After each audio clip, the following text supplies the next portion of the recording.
Fourth oral question, Baroness Alexandra of Clevedon. I beg leave to ask the question standing in my name on the order paper.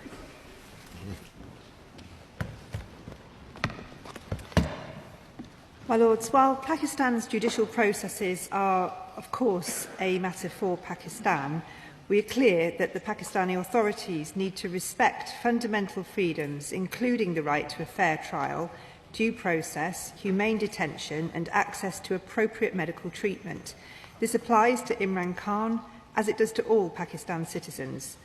Ministers and officials have regularly raised with Pakistani counterparts the need to uphold Pakistan's constitution and international human rights obligations, including with respect to Imran Khan. I thank my right honourable friend for her answer. As she will be aware, there are a number of parliamentary questions outstanding on this matter, given the deterioration in Imran Khan's health recently. And I'm aware of how FCDO have been particularly responsive to the case of Jimmy Lai and his family, and in that context it would be helpful if my right honourable friend would commit to meeting with Imran Khan's family and specifically raising his case with the Government of Pakistan. Thank you. Well, I thank my noble friend for that question. Obviously, there is an important difference in the case between Jimmy Lai and Imran Khan, and clearly that is because Jimmy Lai is British, and we have specific responsibilities and obligations towards our citizens that, whatever else we might think about these cases that don't apply in the same way when we're talking about somebody of a different nationality. But I can assure my noble friend that ministers and officials have raised in the appropriate way, as she would want them to do, our concerns about cases when we need to, including the case of Imran Khan. We understand, I think anyone who's paying attention, we understand that Imran Khan has been denied access to lawyers, has been denied access to his family, including his two sons who are my nephews. He's been denied access even to doctors, and we understand that he's spent much of his time in prison in solitary confinement, and his health is deteriorating rapidly. So I ask the noble lady whether or not she agrees that this is now the time for us to reconsider our aid contributions to Pakistan. Pakistan's often at the top of the list in terms of recipients of UK aid, until that country's government demonstrates a clear, unambiguous commitment to the Charter, the Commonwealth Charter that it signed up to, which commits it to an independent judiciary and to the rule of law. Yeah.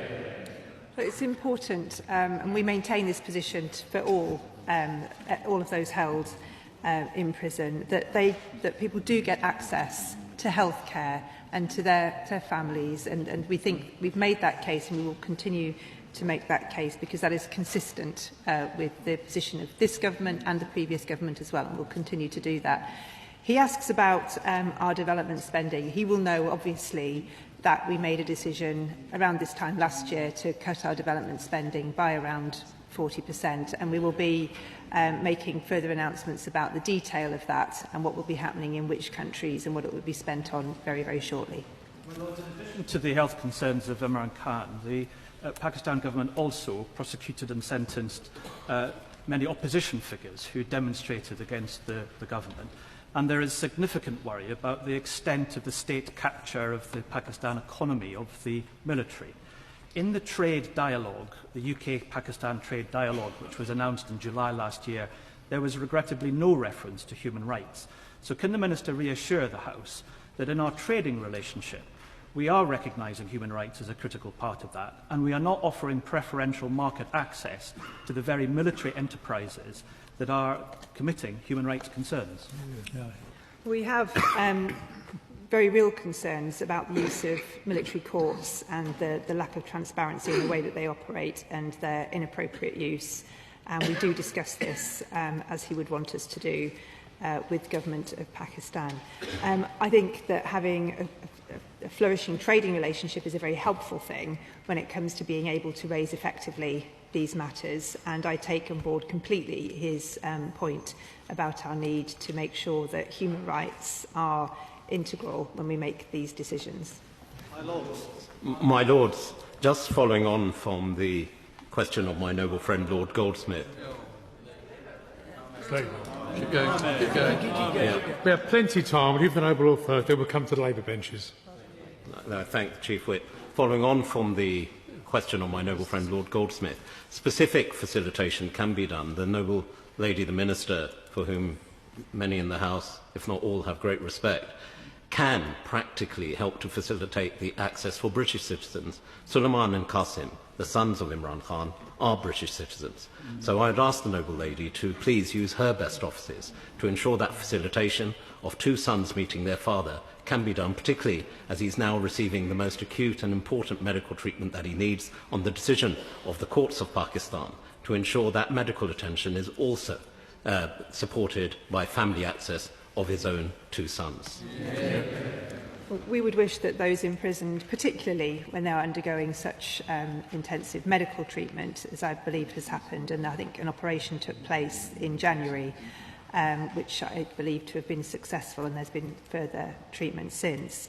But to have access, whether that's through visits or other means, to family members is very important, obviously, at times like that.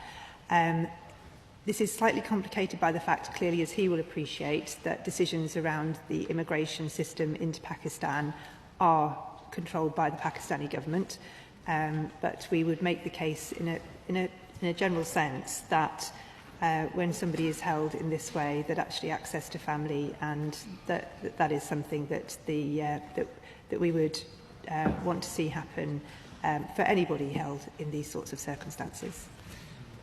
My Lords, successive governments show selective outrage at repression by authoritarian states such as China, Iran, Russia and North Korea, but very soft criticism when identical acts are committed by trade and defence partners.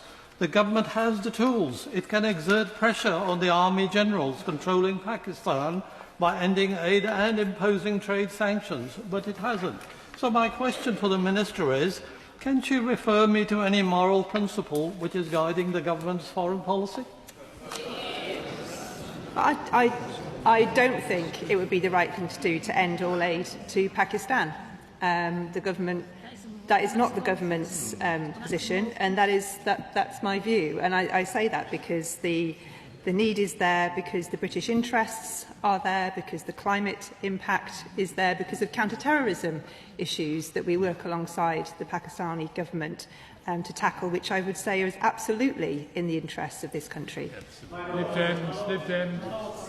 Pakistan does have a history of imprisoning their prime ministers or former prime ministers, whether it was the late Zulfikar Ali Bhutto, who was imprisoned and then ultimately hanged, or Nawaz Sharif, who was also serving time in prison.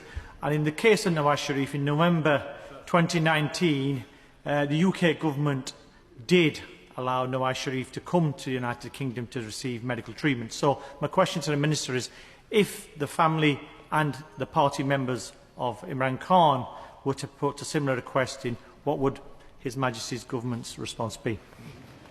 I'm not able to answer that question today. That obviously would be a question that the Home Office would want to consider according to our immigration policy.